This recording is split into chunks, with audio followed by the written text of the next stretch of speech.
Hello, everyone, and welcome back to another episode of the Public Policy Podcast, where we dissect public policies to uncover what works, what doesn't, and why. I'm your host, Adnan, and today we will go to Dhaka, Bangladesh, and see how local awareness can drive a significant change in the face of a public health crisis. Turmeric, the spice that everyone has in their kitchen cabinet. Before we get there, let's set the scene here. So, a few years ago, researchers from Stanford, led by Jenna Forsyth and Stephen Lubby, landed in rural Bangladesh. They had this idea and this data showing that children and pregnant women had really high levels of lead poisoning in their blood. But there's no obvious sources. There's no big factories belching out smoke. There's no leaded gasoline, and most people couldn't even afford to paint their homes. So where was the lead coming from? It's not from paint. It's not from factories. So to uncover the mystery, Jenna Forsyth went on full detective mode with her team and started collecting samples from everywhere. Rice paddies, water, soil, trees, even the stuff people were eating. They even looked at pesticides, but after days wading through muddy fields, that theory didn't pan out. Anyway, Forsyth hit a dead end and went home back to the US. She didn't give up, so she joined forces with Lubby and formed an interdisciplinary team and started looking at the problem from every angle. And that's when they started to suspect, could it actually be the turmeric that people are consuming? I mean, it's everywhere in Bangladesh. It is Southeast Asia. Like, turmeric is like a morning and lunch and dinner. It's in food, it's in medicine, even in cosmetics. But nobody really thought of it as a dangerous substance. That's where the real detective work began. So let's talk about how turmeric actually gets from the field to your meals. In Bangladesh, it's a huge deal, an important cash crop, and almost half the population works in agriculture. The process is pretty hands-on. Farmers dig up the turmeric roots, clean them, dry them, and then polish and grind them into that familiar yellow powder. My little research about the value chain of turmeric in Bangladesh basically unfolds like this.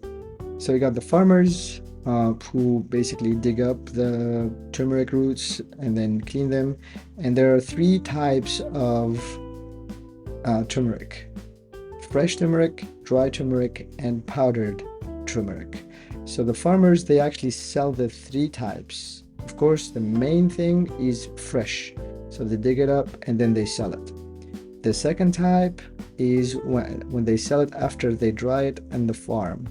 And the third part is they actually continue, dry it and grind it into powder and sell it directly to consumers. So the two main quantities, let's say, more than 80% of the farmers' yield goes to village or local trader or the groups and cooperatives, the farmers' cooperatives. And those are the two main types, or like two main forms of turmeric, so fresh and dry. And then the trader, the local trader or the village trader or the co-op, they collect that from different farmers and they sell it to the companies or the processing plants. And then the processing plants, they make sure it's too dry. After that, the processing plants, they sell it to wholesalers for the local and regional market. And then the wholesalers basically sell it to the retailers, and that's where you see it at the shops, at the stands, in the local open air markets, and that goes directly to the consumers. But here's something very interesting, to me at least. Back in the 1980s, there was this big flood that messed up the harvest. The turmeric turned brown and moldy, and suddenly buyers didn't want it. So some processors started dusting the roots with this industrial pigment, lead chromate. used mostly in paint and ceramic coatings to make it look bright and yellow again. And well, that habit stuck around for decades. Most people didn't even know the pigment was toxic. The Stanford team, they didn't just stop at interviews and stories, they brought in some serious science. So they used this isotope ratio analysis, basically looking at the unique fingerprint of lead from different sources. And they had these handheld X-ray fluorescence guns, which I gotta admit, this sounds like a straight out of a sci-fi movie, but they're real. And they let the team test the turmeric right there in the market. When they matched the lead in people's blood to the lead in the turmeric, it was like, damn, big revolution, big revelation, big breakthrough, case closed. So that was the smoking gun. But finding the source is one thing, getting people to do something about it, that's a whole other challenge.